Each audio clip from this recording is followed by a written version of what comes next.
Have you ever walked into a home that felt expensive, but you couldn't quite explain why? No statement wall, not even a hint of trend chasing, and yet everything whispered old money grace. Meanwhile, another house down the street has the same square footage, newer furniture, and triple the budget, but somehow looks like a real estate listing that never got lived in. That's the difference between wealth and lineage. Money decorates, class curates. Today, I'm decoding 8 interior choices that make any home feel quietly old money rich, even if your furniture came with assembly instructions. Let's decode them. Number 1. The floor that tells a story. Wall-to-wall carpeting is comfort. Wood floors are character. Step into an old money home and you'll almost always hear that subtle creak. Oak, walnut, or cherry that's lived through family dinners and late-night arguments. It's not pristine. It's patinated. The surface remembers. And on top of it, a rug. Not a just-delivered-yesterday rug that still smells like warehouse plastic. A vintage one. Slightly faded, maybe uneven at the edges, like it survived 3 generations and 1 scandal. A new rug says money spent. A worn-in Persian says money that's been here a while. The trick isn't perfection. It's pedigree. Even if you find yours at an antique market instead of your grandmother's attic, the illusion works the same. Because what matters isn't where you bought it. It's that it looks like you didn't buy it yesterday. And yes, there should always be a centerpiece. A sturdy dining table that looks capable of surviving an inheritance dispute. Or the ultimate quiet power icon. A leather Chesterfield sofa. And a piano. Only if you can actually play.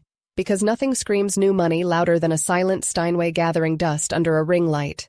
Number 2. Lighting that flatters, never exposes. If the first thing you notice in a room is the light bulb, something's wrong. Refined homes glow. They don't glare. Think layers. A chandelier with a dimmer. A pair of table lamps with silk shades. Maybe a sconce that throws a soft halo against the wall. The light should flirt with the furniture, not interrogate it. Harsh ceiling LEDs flatten everything. Faces, fabrics, even conversation. Warm light makes people linger. It says, we have time. The secret test? If you could comfortably sip whiskey and plot a discreet affair under that light, you've done it right. Number 3. Books that aren't for display. You can spot the difference between a library and a prop wall from the doorway. Old money shelves bow slightly under the weight of actual reading. The spines are mismatched, some gold embossed, others quietly frayed. There's a note scribbled in the margin, a pressed flower hiding in a poetry book, a first edition that smells faintly of attic and ink. Trendy bookshelves, on the other hand, look suspiciously coordinated. Color-blocked novels that have never been opened, decorative orbs sitting where Tolstoy should be. Real libraries reveal their owners slowly. They tell you that curiosity still lives here, not just content subscription renewals. So, fill your shelves with what shaped you. Travel guides from actual trips, biographies of complicated people, cookbooks with butter stains. Because the only thing tackier than an unread book is a fake one glued to cardboard. We can tell, and we're judging you. Number 4. Stone that ages gracefully. Marble is the ultimate flex, because it doesn't pretend to be perfect. It stains, it scratches, it remembers every glass of red wine you've ever poured. And that's the charm. Heritage interiors worship natural stone because it ages the way people should. Beautifully, honestly, without filters. A marble mantelpiece, a stone countertop, even a vintage side table with a cracked edge all say the same thing. Permanence.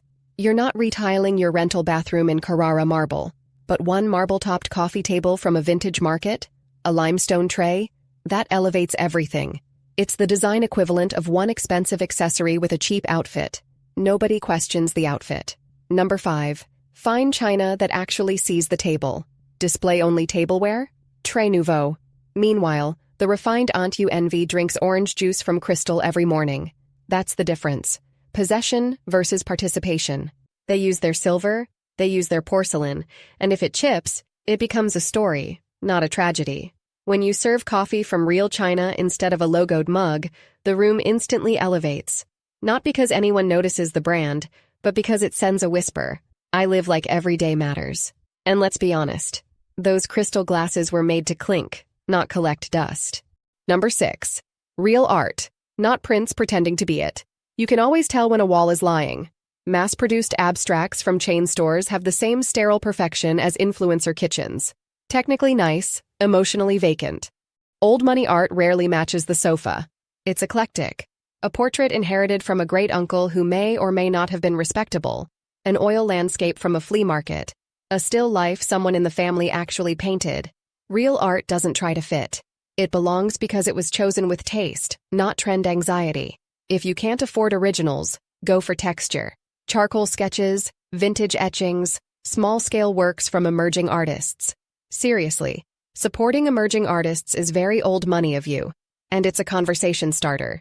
What matters is soul. A single framed piece with brushstrokes you can feel beats 5 generic canvases that look like hotel lobby wallpaper. Because art in an old money home isn't decoration. It's evidence that curiosity, education, and sentiment lived there first. Number 7. Fresh flowers that look like you tried, but not too hard. Timeless arrangements are never florist competition perfect. They look like someone stepped into the garden at dawn and gathered whatever was blooming. Hydrangeas, peonies, garden roses, maybe a few stems leaning rebelliously to the side. The key is effortless abundance. Too symmetrical, it feels corporate. Too minimal, it feels forgotten. And the vase matters. Crystal or silver, yes, but used casually. A cut glass decanter, an old champagne bucket. Anything that feels like it had another glamorous life before this one. Plastic flowers? Never. They're the social equivalent of counterfeit jewelry. Technically pretty, but lifeless up close. Real blooms fade, and that's the poetry. Here's the thing. Fresh flowers suggest someone has the time, taste, and means to refresh these weekly. It's a quiet flex that feels generous rather than ostentatious, and it makes your space smell like a garden instead of last night's takeout. Win-win. Number 8. Scent and sound. The invisible luxury. Here's what most people forget. Class is multisensory. Old money interiors don't just look rich. They sound and smell composed. The air carries whispers of sandalwood, old books, a hint of polished leather. No synthetic vanilla cupcake explosion candles, just layered subtlety. One good diffuser, maybe beeswax candles that burn clean. And the soundtrack? Soft classical music. Maybe a little jazz vinyl crackle in the background. Silence also counts. The peaceful kind that comes from not having a television yelling over dinner. Because nothing says refinement like control of atmosphere. It tells guests, you've entered a space that's curated, not crowded. Notice something? Every single one of these choices has the same quiet rebellion. They resist the temporary. Old money interiors don't chase trends. They outlive them. They age gracefully because they were never trying to look young. And that's the lesson hiding beneath the marble and mahogany. Permanence is the ultimate luxury. You can recreate that aura even in a one-bedroom apartment. Start small. Replace the mass-produced print with a real painting. Light a candle that smells like restraint, not dessert. Keep flowers in rotation, books in reach, and never underestimate the power of warm light on a wooden floor. Before long, guests will step inside and say, "There's something about this place." And they'll be right. It's not money they're sensing. It's history, dignity, and calm. So tell me, which of these design choices do you already have at home, and which one are you secretly adding to your wish list after this video? Comment below, like, and subscribe.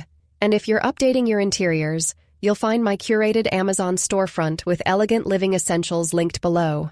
As always, stay classy, manners matters.